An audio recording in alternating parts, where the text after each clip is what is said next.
So we have a lot to cover in this chapter. We're going to talk about everything from physical growth to cognitive growth to, how to parent kids and their language development. I mean, there's just so much to talk about in this chapter. So I'm going to try to not let this go way over, but yeah, there's a lot to cover.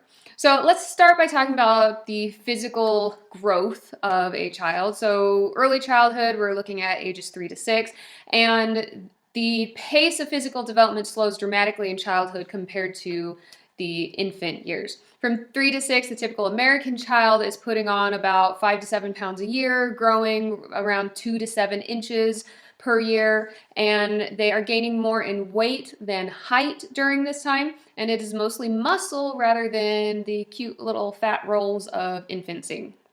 The average heights and weights in early childhood are unsurprisingly a lot lower in developing countries where they suffer from nutrition, from stunting, which is a term that describes children who are short for their age.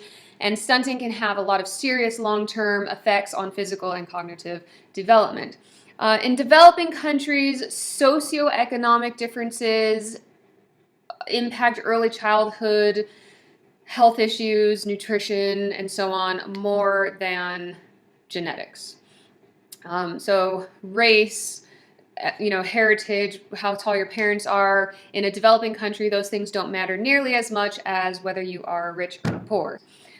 So basically, if you look at two people who have equal levels of nutrition, health care, that is when genetics explains differences in height and weight. Otherwise, it is your socioeconomic status. Now, the brain is developing dramatically, and we see infantile amnesia happening at this time, which is where after the age of 3 to 5, you don't remember what happened in those infancy years. And that could be because the brain is growing so fast. By age 6, the brain is about 90% of the weight of an adult brain. And the growth of the brain, particularly in the frontal lobes up front, is more rapid than the growth of the entire rest of the body. Okay, so brain development is crucial in early childhood, which of course is why how you raise your children, the emotional state of the household, the level of education and stimulation is so much crucial in early childhood than the rest of life. There's an increasing number of dendritic connections, increased myelination of the neurons, and this really underlies the advances in emotional regulation, the ability to have foresight, the ability to plan your behavior. This is when children start to get some control of their behavior. So if you are getting mad at a 2-year-old for misbehaving, you might as well just get over it because they don't actually have enough physical development of their brain to control that behavior. It's just something you have to put up with until a child is 3, 4, 5, 6, 7. If your 7 or 8-year-old is not in control of their behavior, that's an issue. If your 2-year-old is being a 2-year-old, then they're just being a 2-year-old. So substantial myelination most notably is occurring in 4 specific brain structures. The corpus callosum, just realized how terrible my nail polish looks. Professors, don't worry about those sorts of things. So, okay, the corpus callosum, that bundle of neurons that connects the 2 hemispheres of your brain. The cerebellum is a structure at the base of the brain, right here at the back, and it involves like balance and motor movement. The reticular formation is the 3rd thing, and that's a part of the brain that's involved in attention, the ability to focus. You can't get a 3-year-old to focus very well, especially in comparison to like a 6-year-old. And then the 4th structure is the hippocampus, which is involved in memory regulation, imagination, and so on. So corpus callosum, cerebellum, reticular formation, and the hippocampus. Those are the 4 structures of the brain that have the most myelination taking place during early childhood. The part of the brain that is growing most rapidly is the frontal lobe. Okay, so don't get those things confused. So most people experience, well, I don't know if I'd say most people, I think everybody experiences infantile amnesia. And again, that's the inability to remember what took place before 3, 4, 5 years of age. We don't actually forget everything though. Some things like semantic memory, you might remember this from Psych 101, that's like language, habits, general information that is learned, like like understanding what food is or which foods you like. That would be semantic information. Those are not forgotten, which is why at 4 years old you don't suddenly forget how to walk. Okay. Episodic memory, though, remember semantic and episodic? So episodic are the stories of our life, the episodes, like a TV episode. And those are forgotten. Those are memories of events. Those are what we forget. So there's a specific kind of episodic memory, autobiographical memory. That's how I feel today. Um, involves recollection of specific personal experiences, and those in particular get deleted from our brain. Or at least there's an argument that maybe they're not deleted so much as they become inaccessible, because what you experience in childhood, like if you are molested as a child or if you have wonderful loving parents before 4 years of age, those dramatically affect who you are in in your future, obviously. So although you are forgetting things, it's still in your brain wiring. It is still there in your head, despite not being able to remember it.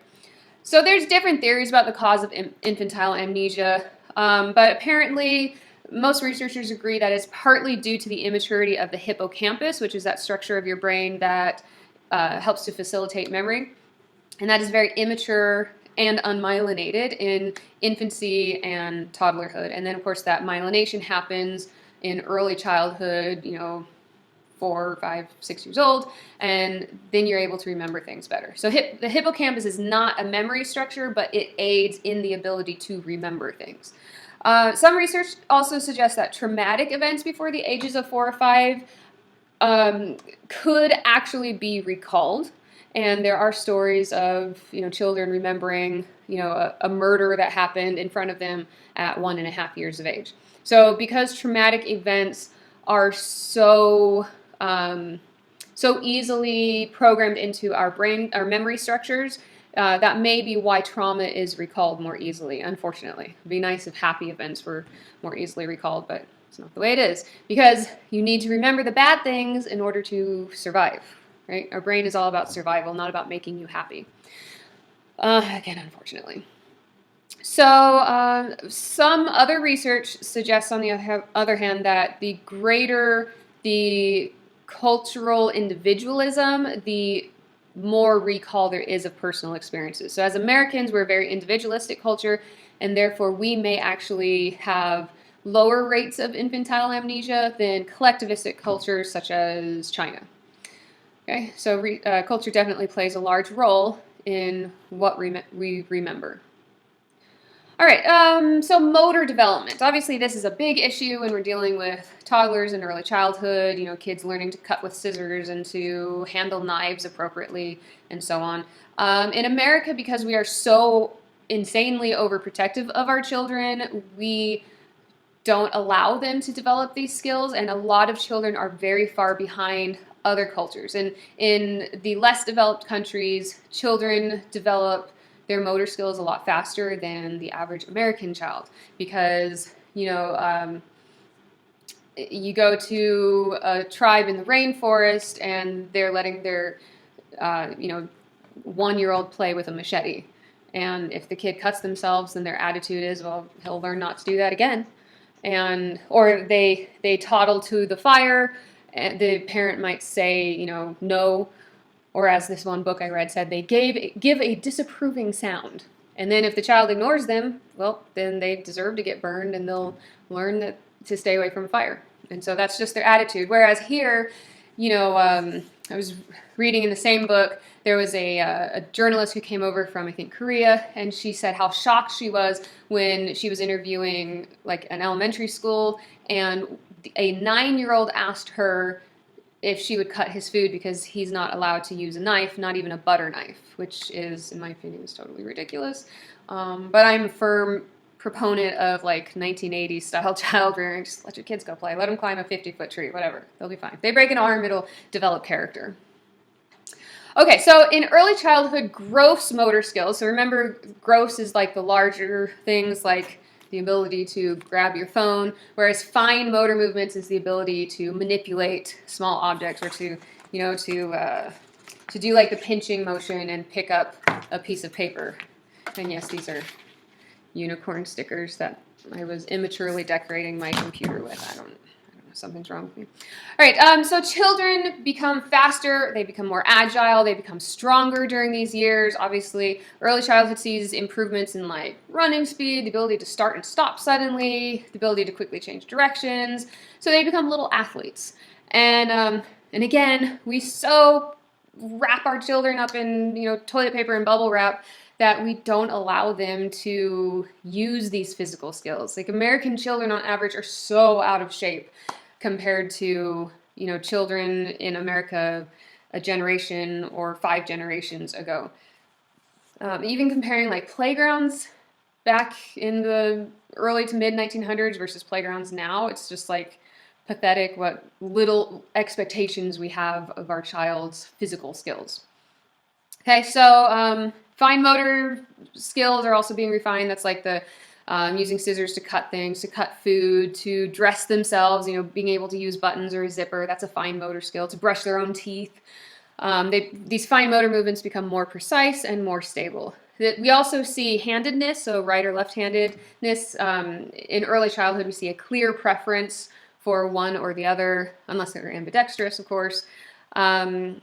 Although you can see handedness even prenatally, which is interesting. So even in utero, you can tell to some degree whether a child will be left or right-handed. About 90% of people are right-handed, and there is a strong genetic influence, but there's also an environmental influence that determines handedness. For instance, cultures in generations past have been very against left-handedness. It was seen as abnormal, even evil. And left-handed children were often forced to switch to their right hand because for some reason that was just better. And this is not just like Christian cultures. I know Christian traditions are blamed for everything, but like it's every culture throughout history had issues, just about every culture had issues with left-handedness. I don't know why, but there you go. So obviously we don't encourage that anymore. There's nothing wrong with left-handed, at least not from a moral stance. There are some health issues that are linked to left-handed genetics, strangely enough, and forcing your child to use their right hand does not change that. They are more likely to have problems learning to read and write. But on the other hand, left-handed children are also more likely to show exceptional verbal skills, and math abilities is associated with left-handedness, as well as really strong visual spatial abilities. So there's advantages to being a lefty as well. All right, so I've brought up the concept of, helicopter parenting in the United States, where we are so overprotective. This is not just an American thing, by the way. Europe definitely has also fallen prey to this, paranoia that we have about maintaining the safety of our children.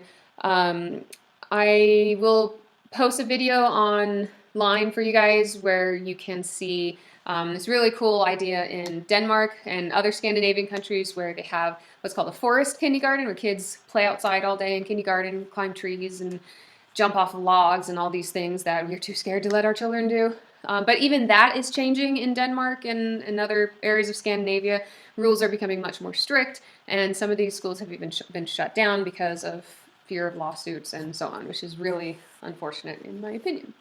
So injuries, high activity levels and immature brain development makes young kids absolutely prone to injuries. It's just what they do. I was babysitting my nephew over the weekend, and he fell and hit his head on, I think, every corner in the house. Just anything that had a corner, at some point, I believe he fell on it. The most common cause of injury, unsurprisingly, is a falling injury followed by being struck by an object or a person. Not always on purpose, although sometimes, being bitten by an animal or an insect, and being cut or pierced with something. I don't believe that surprises any of us who has watched a kid. Also, unsurprisingly, boys are much more likely to be injured because they tend to be much more rougher and physically active, and also more daredevilish than little girls are. Of course, that's a generalization, but it is a pretty accurate generalization. Injury rates and deaths due to accidents in the United States are much higher than in developing countries. For one reason, they don't have all of our stringent government interventions, where you can't keep your child safe, but the government can, so, whatever. But they also have a philosophy that kids getting injured is just a normal thing. It's just a part of life, but kids need to be able to experience childhood, and they should have fun. One of the things that I always point out is anytime you hear people talking about their good childhood memories, their favorite memories, it's always a story where they got themselves into trouble somehow and they overcame it. So, like, one of my favorite childhood stories is my sisters and I were hiking through the desert down the hill somewhere, and I don't know how young we are, but my mom was like, 2 years old is fine to go outside and play by yourself. That's fine. This is the 1980s. And so we were going through one of those, I think they're called culverts, like the tunnels that go under the road so that water can go through it during a flood. And there was a hive of bees in there, and they just went insane, and we had to run screaming from the bees and just barely managed to survive. And my youngest sister's allergic to bees, and of course, you didn't carry an EpiPen. My parents didn't even have an EpiPen back then. It was just like, yeah, let's just put spit on it and you'll be fine. Again, 1980s. But that's like one of my favorite memories, escaping from the killer bees. It probably weren't killer bees, but it's like, what good memories do kids have nowadays? Like, I spent all day inside safely playing video games. Those aren't the good memories you have. Because, again, our brain is programmed to remember the bad things. But our good memories come from those bad things seen in a way that is really positive. Okay? So, yeah, like I said, I'm passionate about it. Like, kids should free the children. Like, let them go outside and play. Our society is so much safer today than it has ever been throughout history of the United States. Like, there is not a tribe of Apache Indians waiting to scalp your children, right? There's a tiny, tiny chance that something might happen. So they might get hit by a car or kidnapped. Like 100 children a year in the United States are kidnapped by strangers. That's it. And all but 3 of them come home alive. So what is the chances of your child being kidnapped versus what is the chances of them developing obesity or depression and committing suicide or dying of a heart attack someday because they were never allowed to go outside and play, which research overwhelmingly shows is important for the development of a child's brain and the stability of their mental health. As a matter of fact, a lot of research is showing that children who become school shooters were play deprived. So they were not allowed to go outside into nature and play. They just played video games and watched TV all day. So think about that. What else we need to cover here? Nutrition versus malnutrition. So even in the United States, a lot of children are malnourished despite being overweight. As a matter of fact, being now malnourished is one cause of obesity. So it's not that they have a lack of food, but they have a lack of proper nutrients. So if all you're eating all day is Cheetos and Taco Bell, you're getting basically no vitamins. And so what happens is your body is desperate for nutrition and your brain says eat, eat, eat, eat, eat to try to get those nutrients into the body so you don't die. So then you have just this overwhelming appetite, you're constantly hungry, and then you're still just going for the junk food, and so that hunger never goes away. So if you are able to get the proper nutrition into your body, your appetite drops dramatically. Okay, so calcium deficiency is the #1 nutritional deficiency in the United States. Magnesium deficiency is pretty high. Iron deficiency, developing anemia, which causes fatigue. So, yeah, you need to eat better. Okay, so let's move from the physical realm to the cognitive realm. I have mentioned Piaget before in a previous lecture, and Piaget was the Swiss-French guy, Jean Piaget, and he came up with this theory, which is very strongly supported by research, of how children's brains develop over the lifespan, over childhood to adulthood, and the differences in the brain at each of those stages. Now, the biggest impact Jean Piaget's theory had was on education. So it really changed how we looked at childhood and how we divided up childhood in order to most effectively teach those ages. And it still determines the school system in basically every country and what curriculum we use in order to teach them. Now, we are currently in our society, I believe we have begun to move away dramatically from Piaget's teachings. For instance, in early childhood, like in the early elementary school years, we have really begun to focus on helping children to express themselves, developing, understanding of diversity and, all those sort of liberal education ideas. Now, I don't think there's anything wrong with those things. I think it's great for kids to express themselves. We should embrace diversity. However, Piaget would argue that a child that young does not have the abstract reasoning to fully embrace that level of thinking. And instead, at that age, children are just kind of sponges sucking in facts. They just want to learn facts. And if you push them too much into that abstract realm of personal expression, understanding these huge concepts like diversity and racism and so on, that it might be too much for a child to understand. Not that it shouldn't be touched on, but it should not be the main focus of elementary school, which it kind of is becoming. Even in kindergarten, a friend of mine said that her kindergartner was sent home to work on a PowerPoint presentation for how she could embrace diversity. That is really advanced stuff for kindergarten. Not to mention, how does a kindergartner do PowerPoint when they don't even know how to read practically, or at all? Okay, so let's talk about Piaget's thought processes, and hopefully if you ever go into the educational system, you can talk some sense into your coworkers. So according to Piaget, the pre-operational stage marks a critical turning point in development due to the ability to have representational thought. So before pre-operational stage, if you remember from the last chapter on infancy, we had the sensory motor stage where children are learning by their senses and their movements, sensory motor. So they are moving, they're picking up things, they're sticking them in their mouth, they're shaking them in the air, they are taking your $1,000 iPhone and banging it as hard as they can on the ground. Or is that just my nephew? And I think it's all kids. So now in early childhood, we move on to the pre-operational stage. And again, we have representational thought. So we have the ability to think in a symbolic format. Children, their use of language to symbolically represent the world sort of frees them up to think beyond their immediate senses. So babies are just in the present. This is my world. These are the things I'm experiencing. Older children, 3 years old and up, have the ability to think beyond what is just in front of them. They're able to think symbolically, which is also why imagination blooms at this stage. A 2-year-old doesn't have a lot of imagination, and a 1-year-old has zero. But a 3-year-old or a 6-year-old, their imagination is amazing. Okay? Piaget viewed the pre-operational stage of development, and he said that it was about 2 to 7 years old, as prone to a lot of errors. Errors in thinking, errors in conservation tasks, egocentrism, the ability to classify things, because they're not yet able to perform mental operations. Okay, they can't, they can't do mental math. They can only count things out on their fingers. And towards the end of pre-operational stage, we start to move to that concrete thought where they can do mental math and they can understand and embrace facts a lot more. So I said earlier about that early childhood was about, like sponging in facts, but that's really, we're moving on to like middle childhood in that. So early childhood is imagination.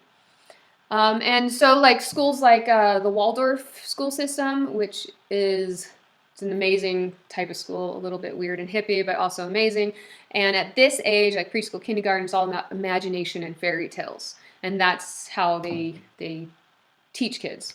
As well as still kind of embracing some of that sensory motor stuff about exploring the world physically and through their senses.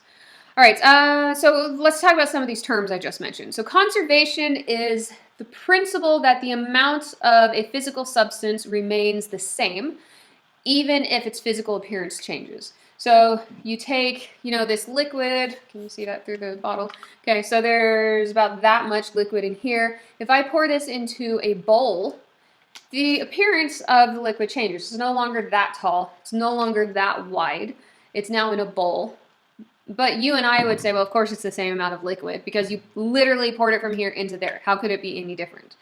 But a child in the pre-operational stage would say, well, it now looks like there's a smaller amount there, Or would that look like a bigger amount? I don't know. I'll have to pour it in a bowl and see. But if it looks bigger, it must be more liquid. And if it looks smaller, it must be less liquid. Whereas us being more concrete thinkers, we would say, well, it doesn't matter what it looks like. It's the same amount of liquid. You could boil this into gas and capture it in a balloon, and the evaporated liquid would still be the same amount of liquid that was here originally, because it's the same thing, obviously. But it's not obvious to a child in the pre-operational stage. So that is what we call conservation, and children in this stage fail conservation tasks. So conservation errors are due to two things: centration and reversibility. So centration is being too focused on one aspect of things.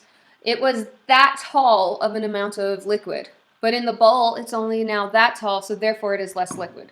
They can't hold multiple facts of information at one time. They're too centered. They have centration. Okay? They're too focused.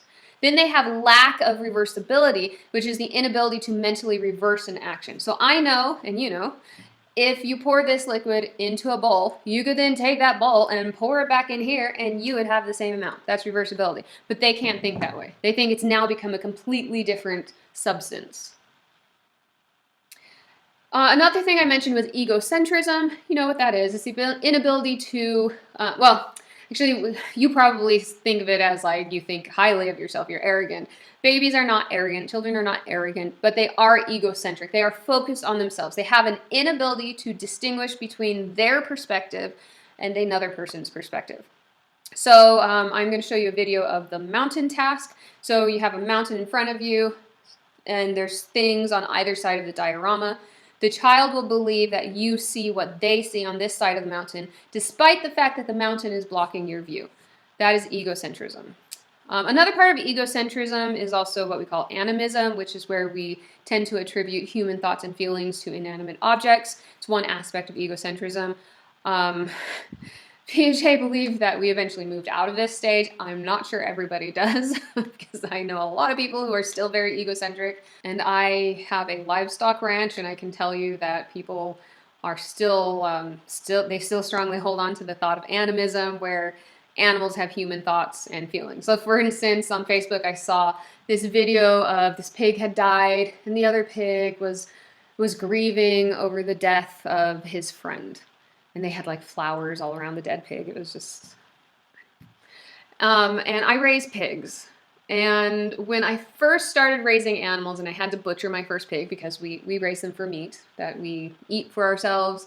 I haven't bought meat from the store in, I don't know, 15 years. And we sell to customers and stuff. But I came from the city, so adjusting to farm life, it was difficult because I also had some of that animism. And I was very concerned about butchering a pig in front of the other pigs because I didn't want them to be upset. And some animals do have that level of feelings. Horses, for instance, do have grief. Elephants have very intense grief. They actually visit graveyards, elephant graveyards, and show mourning, grieving behaviors. So some animals do have more humanistic type of feelings. Pigs do not. Okay, they don't.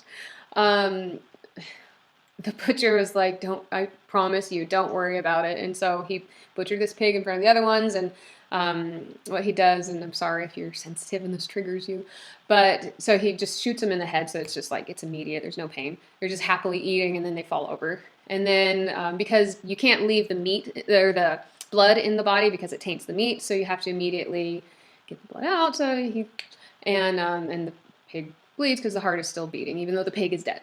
So here I am thinking these other pigs are going to be traumatized watching this because I'm kind of traumatized.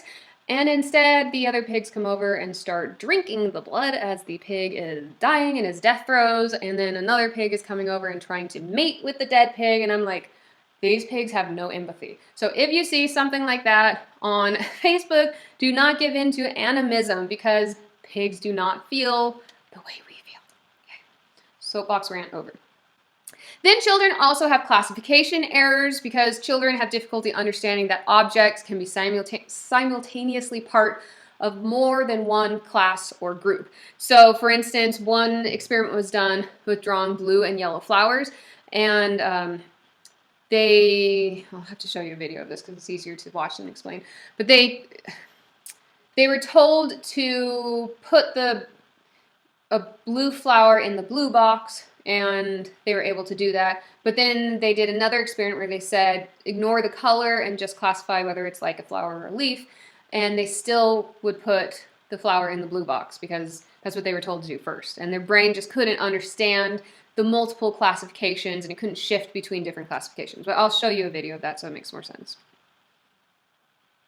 Okay, so yeah, so pre-operational stage. And if you try to teach a child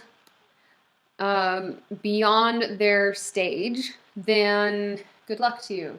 It just, their brain, it's not like there's something wrong with their brain, and it's not that you can force their brain to develop. Their brain shouldn't develop faster than that. That's what their brain needs for that time period in their life. So stop trying to force your child to be smarter faster and learn to work harder faster and all the crap that we do in schools nowadays. Let your child be a kid, because that's what their brain needs during the pre-operational stage. Let them have their imagination and their fun and their finger painting. Like, kindergartens don't even do finger painting anymore. You're doing paperwork and it's homework. It's crazy. PowerPoint presentations. I don't know what's wrong with people. All right, another aspect of children's social cognition is the development of theory of mind. Theory of mind is the ability to understand thinking processes in oneself and in others. Okay, that your brain is different than my brain. It's the ability to understand that people have their own thoughts and that their thoughts do not match yours. So by 12 months, for instance, infants will point to an object in order to get you to look at the object. So they understand that you may not be focusing on the same thing that they're focusing. So by 12 months, we start to see some theory of mind developing. By age 2, as they begin to use language more, children are showing increasing recognition that others do have their own thoughts and emotions that can be contrasted with their own. They can disagree. By age 3, children know it's possible for them and others to imagine something that is that's not physically present, and to imagine something that is not there, and even to lie. Okay, and that's really the basis of pretend play and imagination. You can't do pretend play if you don't have a theory of mind. 3-year-olds still do find it difficult to take on other people's perspectives, which is why you don't get a lot of empathy from 3-year-olds. Perspective taking really advances considerably from ages 3 to 6 years old. So at 6 years old, you can see empathy in children. If you don't see empathy in your 6-year-old, go talk to a therapist. One of the ways we've tested this is with the false belief test, and in this experiment, like for instance, the hidden chocolate experiment, they so for instance, if Johnny, if I hide the chocolate here and Johnny doesn't see me hide the chocolate here, will Johnny know that it's there? And the kid's like, well, yeah, of course, they'll know that it's there. But how could Johnny know it's there when he didn't see you hide it? Okay, so because they know it's there, they assume other people have. So a 3-year-old does not pass the false belief test. But by age like 5, most kids have passed it. By age 6, unless there's something wrong with the child's development, they all get it because they can take on another person's perspective.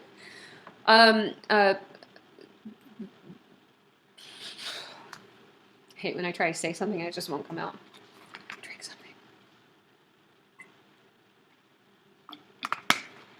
I struggled because the name of this French woman is very difficult to say. Piaget. I think I showed this video in another chapter.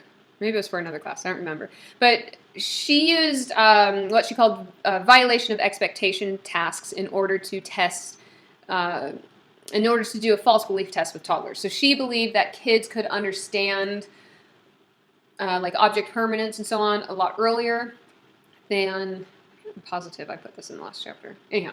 Just go over it, okay. So she believed that children could understand these things younger, but they just didn't have the skills to express it. So she would do things like, okay, so here's a wall, a doll goes from here, and then 2 dolls come out the other side. And that doesn't make sense to the kid. So that shows some ability to think imaginatively, to understand, and to be able to pass that false belief test. So there's some understanding developing around 2 years old, a little bit more by 3, but by 5 and definitely by 6, a child can perfectly pass the false belief test.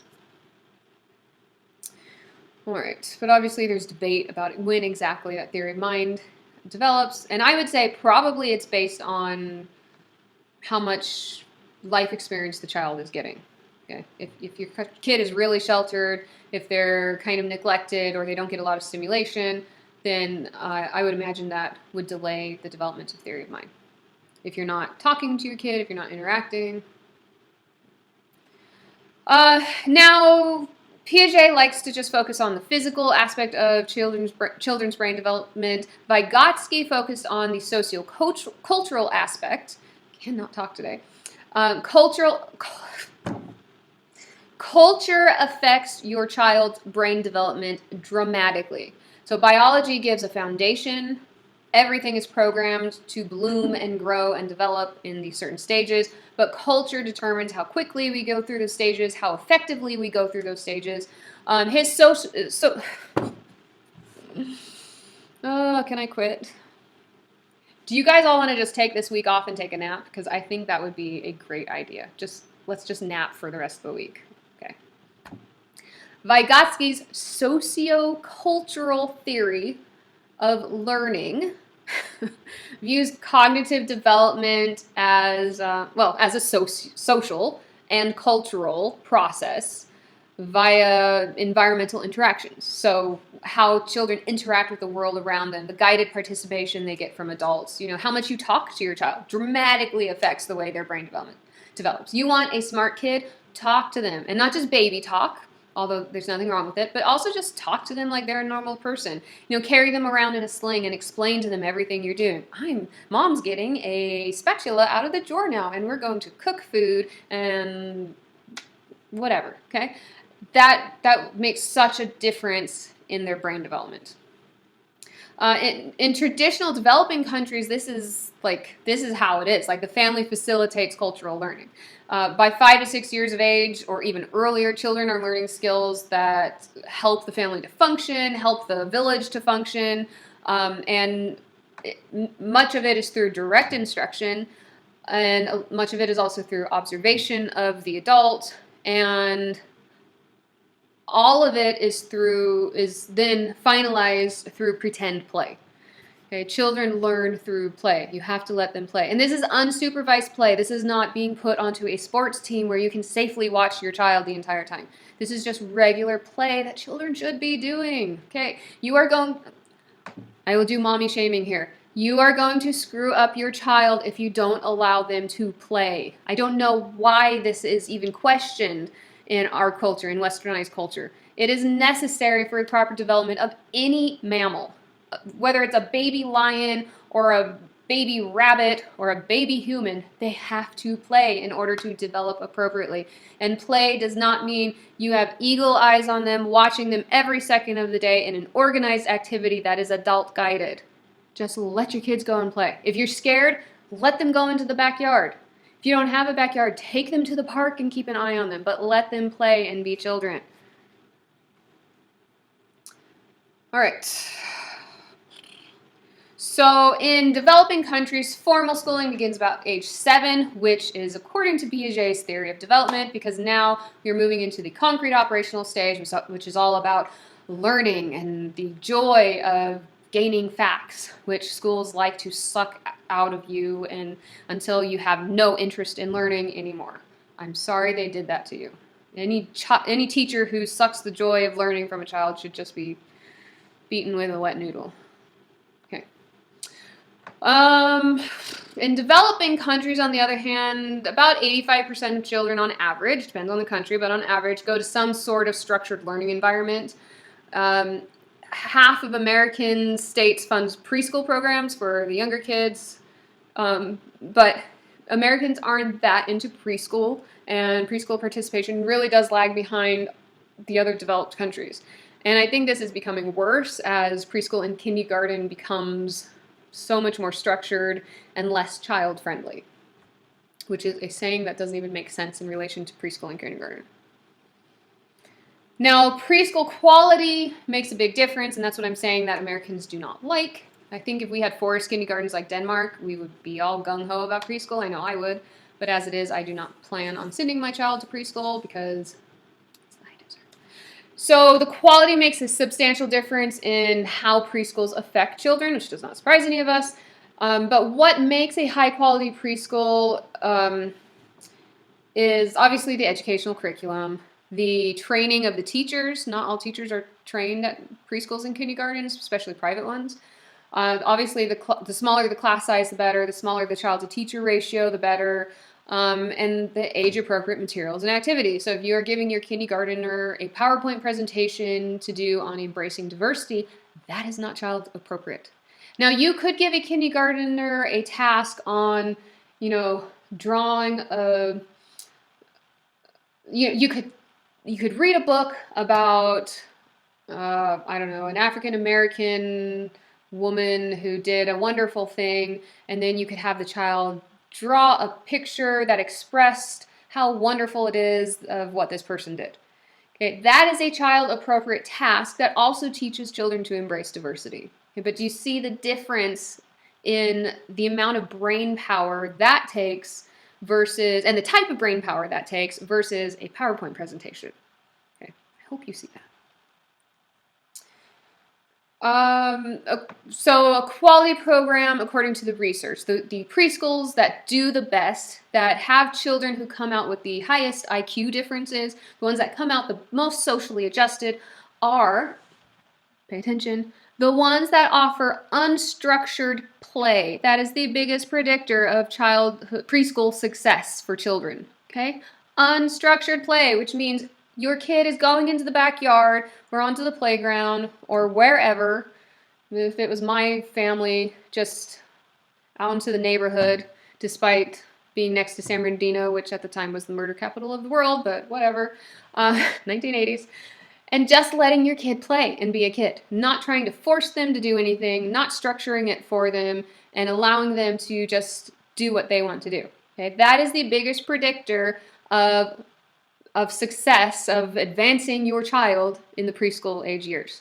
Okay? If you want a smart kid, if you want a socially adjusted kid, just let them freaking go and play and get out of your hair. Like, it's a win-win, people. Win-win. I think you're getting that I'm passionate about this. Okay, we are so not through this chapter yet.